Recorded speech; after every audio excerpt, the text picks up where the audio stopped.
Hey guys, ఇప్పుడు next paper వచ్చేసి summative 1లో general science paper చూపిస్తా. 80 ఏమో 2 hours 45 minutes ఉంటుంది. సో పార్ట్ ఏ సెక్షన్ 1లోకి వెళ్ళిపోదాం. సెక్షన్ 1లో కొన్ని క్వశ్చన్స్ ఇస్తారు. క్వశ్చన్స్ ఇక్కడ మనం 3 questions ఆన్సర్ చేసినాక 4 ఇస్తే మనము ఇక్కడ ఫిల్అప్ చేయాలి 2 boxes లో. మనం క్వశ్చన్స్ ఆన్సర్ చేయాలి. నెక్స్ట్ వచ్చేసి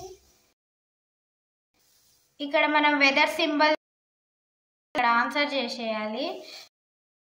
2 questions ఇస్తారు, రాయాలి. అది సెక్షన్ 2లో క్వశ్చన్స్ ఆన్సర్ చేయాలి. 4 marks ఉంటుంది. క్వశ్చన్స్ కి ఆన్సర్ చేసేయాలి. సెక్షన్ 3లో ఇక్కడ కూడా ఆప్షన్స్ 2 questions ఇస్తే మనం ఇందులో కూడా ఒకటి రాయాలి. ఇందులో కూడా ఇక్కడ 2 questions. నెక్స్ట్ 17th క్వశ్చన్ ఇట్లా దీనికి పారాగ్రాఫ్ ఇక్కడ లేదా టేబుల్ ఇచ్చి క్వశ్చన్ ఆన్సర్స్ కూడా ఇస్తారు. ఇదన్నా రాయాలి. టేబుల్ ఇచ్చి క్వశ్చన్ కూడా రాయాలి. అంతే, ఇందులో ఏదన్నా ఒకటే రాయాలి.